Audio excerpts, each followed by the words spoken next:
Hi, my name is Gibson, and I'm the creator of the Personal Development School. This is your daily breakthrough video, and in this video, I want to talk to you a little bit about enmeshment trauma and the insecurely attached styles.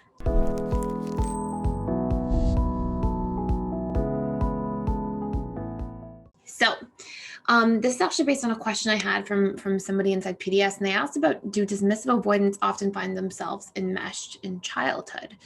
And what we talked about is that there tends to be this one form of dismissive avoidant that's the enmeshed DA, and it can play a crucial role on that individual's development. So we're going to talk a little bit about that, what that means, what we can do about it. And we're also going to talk about how enmeshment tends to affect the different insecure attached styles, including the AP and the FA. And then we'll talk a little bit about the difference between that and like a securely bonded, connected relationship with a securely attached family or style in a child's upbringing. So before I dive in, we have our lifetime membership sale going on. We have a huge discount. We offer these once, maybe twice a year. So you can check it out. There's a link in the description box below. The lifetime membership basically gives you access to every single course. We have 45 plus courses in there now. We add one new course at least every single month, sometimes two. And then on top of that, we also have 4 live webinars a week that are usually about an hour and a half in length. And our whole webinar library of like 250, 300 or so past webinars on a whole variety of different topics, like basically all these videos that we see on the channel.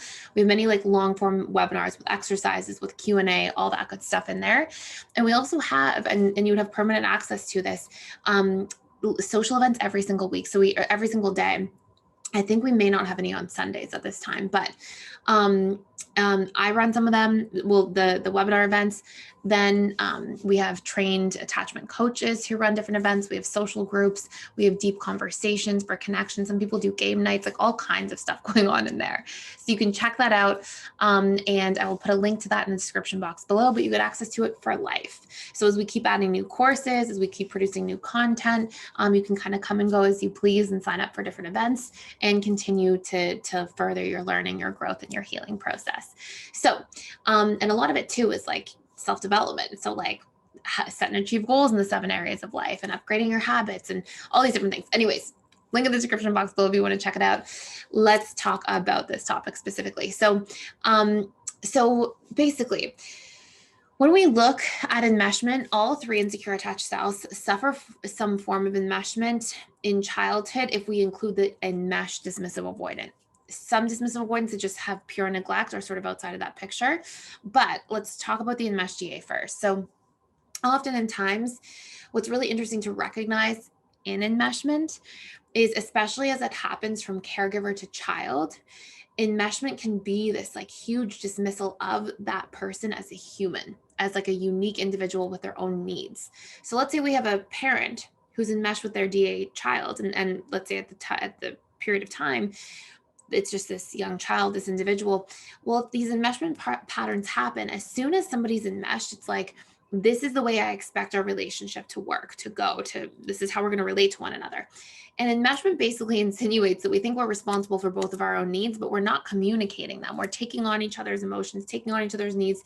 And oftentimes when there's an enmeshed child-parent dynamic, there's this very strong component of neglect of the child being a child. So of that child being able to have their autonomy, to have their independence, to have fun, to not take on the emotional problems or burdens of a parent. To be able to have a sense of self, to have emotional boundaries that say, no, I don't want to hear about your stuff. I don't want you to tell me what's going on. It's too much for me. I'm just a kid. You know, a lot of the absence of that is a form of emotional neglect to a very strong degree. And so sometimes we have a dismissive avoidant when there's already neglect taking place where that child's emotional needs are not cared for. If that's combined with then some form of enmeshment where maybe the caregiver shares too much about themselves, shares their problems, is going through depression, anxiety, really relies on the child. You know, these sorts of things, they can all create this enmeshed dismissive avoidant.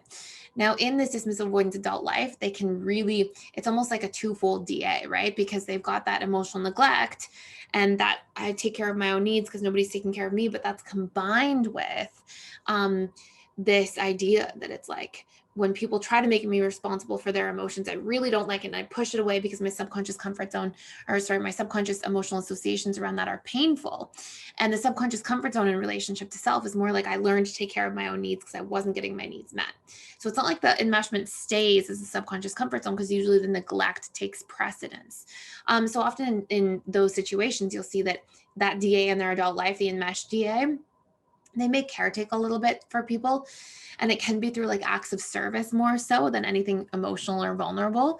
But when it comes to people trying to emotionally bond or emotionally share, there can be a lot more resistance. Okay, now let's look at the fearful avoidance. Fearful avoidance tend to be the most enmeshed because they tend to have a lot of enmeshment trauma, and then they have a different situation that tends to take place, where usually when they were enmeshed, they got some form of positive emotional association out of it instead of negative, like the DAs did.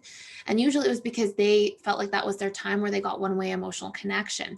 And they often felt like, okay, well, if there was some form, because remember, fearful avoidance have inconsistent bonding. DAs have pretty strong emotional neglect always, right? Even with and through the enmeshment.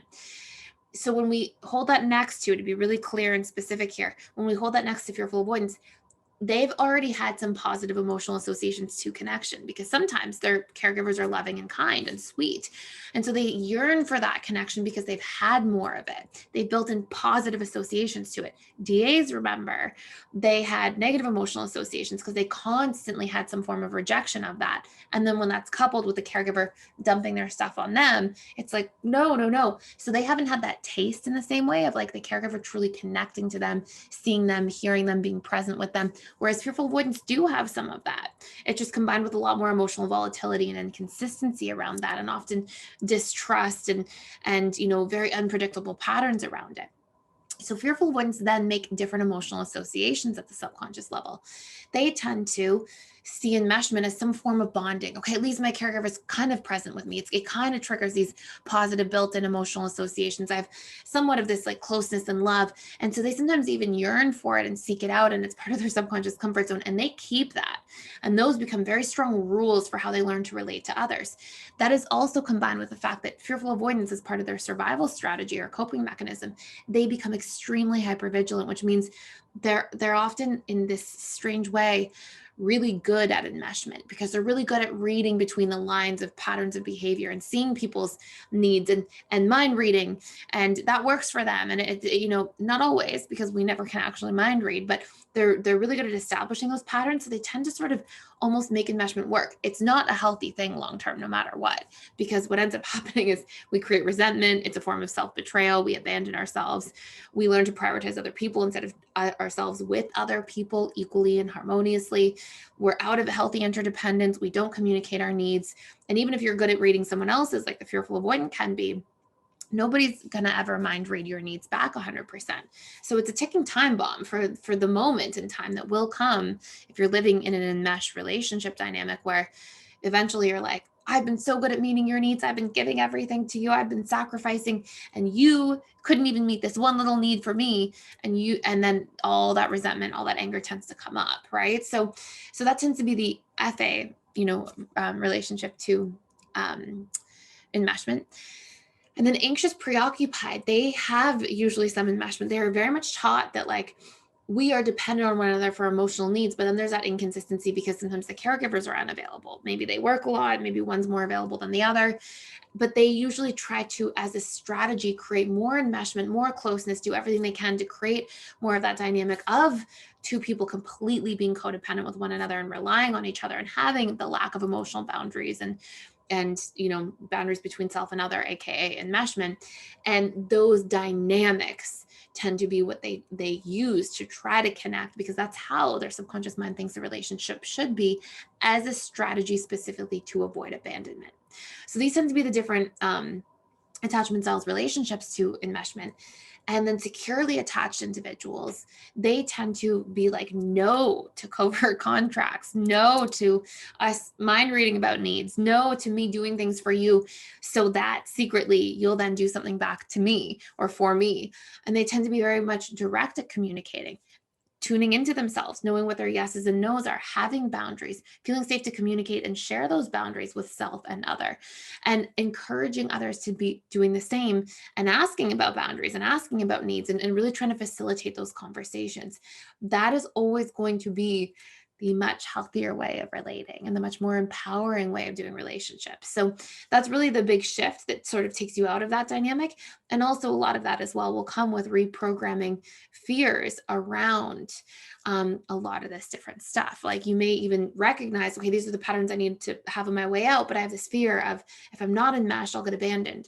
If I'm not taking care of everybody's needs emotionally, I'll be unloved. If I'm not, so you can have those programs. And it's really important to do the reprogramming work around that as well. If you want to do a deeper dive into a lot of this, check out the codependency and enmeshment course inside PDS.